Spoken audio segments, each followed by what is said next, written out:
Hi ವೀಕ್ಷಕರೇ, ಎಲ್ಲರಿಗೂ ನಮಸ್ಕಾರ. ಇವತ್ತು ನಾನು ಮಾಡ್ತಾ ಇರೋ ರೆಸಿಪಿ ಬಂದು ಹಾಗಲಕಾಯಿ ಗೊಜ್ಜು.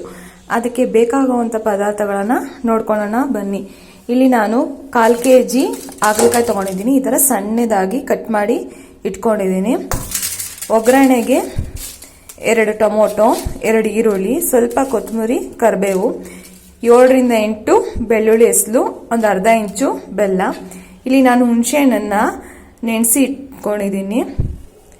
ಒಗ್ಗರಣೆಗೆ ಸಾಸಿವೆ, ರುಚಿಗೆ ಉಪ್ಪು, 3 ಸ್ಪೂನ್ ಸಾಂಬಾರ್ ಪುಡಿ ತೊಗೊಂಡಿದ್ದೀನಿ, ಮತ್ತು ಎಣ್ಣೆ. ಈಗ ಹೇಗೆ ಮಾಡೋದು ಅಂತ ನೋಡ್ಕೊಳ್ಳೋಣ ಬನ್ನಿ. ಈಗ ನಾನು 2 ಸ್ಪೂನ್ ಎಣ್ಣೆ ಹಾಕೊಳ್ತಾ ಇದ್ದೀನಿ. ಮೊದಲಿಗೆ ನಾವು ಹಾಗಲಕಾಯಿನ ಈ ಎಣ್ಣೆಯಲ್ಲಿ ಚೆನ್ನಾಗಿ ಕೆಂಪುಗೆ ಹುರಿದಿಟ್ಕೊಳ್ಬೇಕು.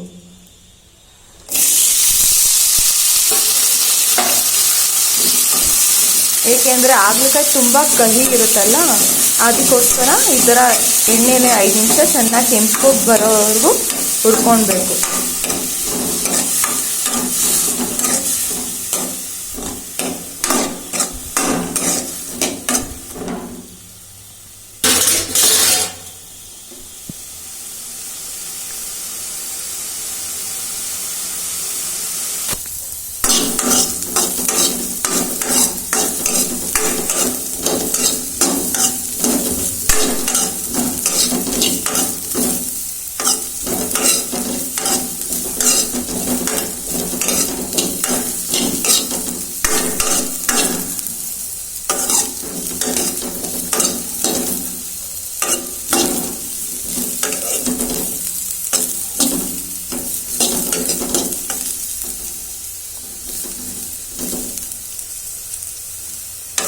ಈಗ ಹಾಗಲಕಾಯಿ ಕೆಂಪಗಾಗಿದೆ. ಇವಾಗ ಇದನ್ನು ನಾನು ಬೇರೆ ಪ್ಲೇಟಿಗೆ ಸರ್ವ್ ಮಾಡಿ ಇಟ್ಕೊಳ್ತೀನಿ.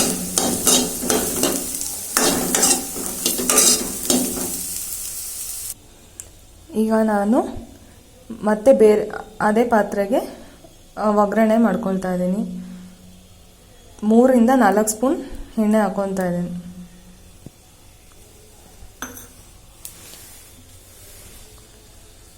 ಸಾಸಿವೆ,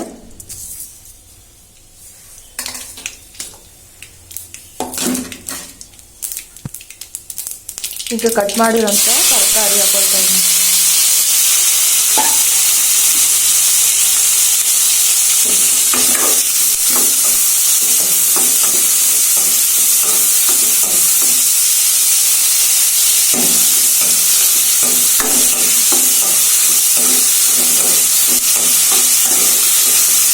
ಈಗ ಇದನ್ನು 5 ನಿಮಿಷ ಚೆನ್ನಾಗಿ ಫ್ರೈ ಮಾಡ್ಕೊಳ್ಬೇಕು.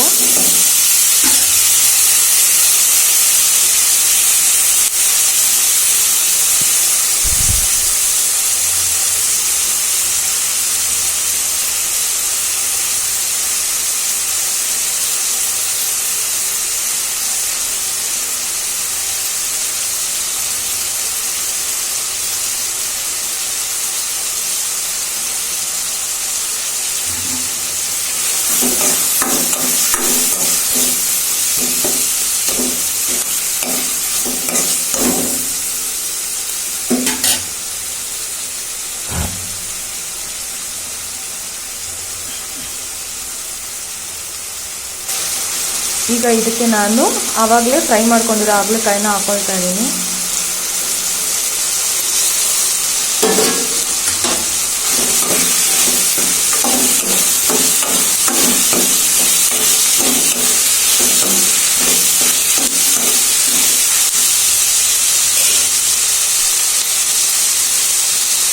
ಈಗ ತರಕಾರಿ ಜೊತೆ 2 ನಿಮಿಷ ಬೇಯಬೇಕು ಹಾಗಲಕಾಯಿ.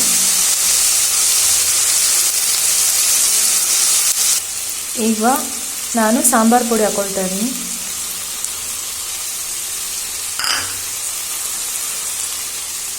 ಆಗಲೇ ನೆನೆಸಿಟ್ಟಿರುವ ಹುಣಸೆಹಣ್ಣು ರಸನ ಹಾಕೊಳ್ತಾ ಇದ್ದೀನಿ.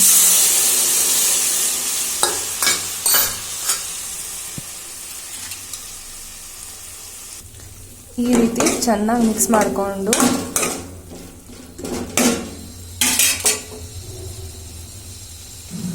ಈಗ ನಾನು ಸ್ವಲ್ಪ ನೀರು ಹಾಕೊಳ್ತಾ ಇದ್ದೀನಿ. ಜಾಸ್ತಿ ನೀರು ಹಾಕೊಳ್ಳೋಕೆ ಹೋಗಬೇಡಿ.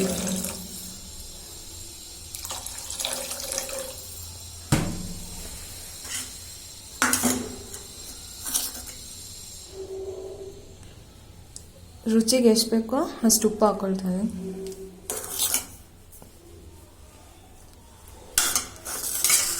ಈಗ ಇದು ಒಂದು 15 ನಿಮಿಷ ಚೆನ್ನಾಗಿ ಮಳಬೇಕು.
ಈಗ ಬಿಸಿ ಬಿಸಿ ಹಾಗಲಕಾಯಿ ರೆಡಿ ಆಗಿದೆ. ಇವಾಗ ನಾನು ಬೇರೆ ಬೌಲ್ಗೆ ಟ್ರಾನ್ಸ್ಫರ್ ಮಾಡ್ಕೊತಾ ಇದ್ದೀನಿ.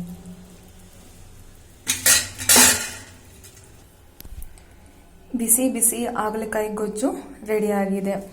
ಹಾಗಲಕಾಯಿ ಇಂದ ತುಂಬ ಬೆನಿಫಿಟ್ಸ್ ಇದೆ.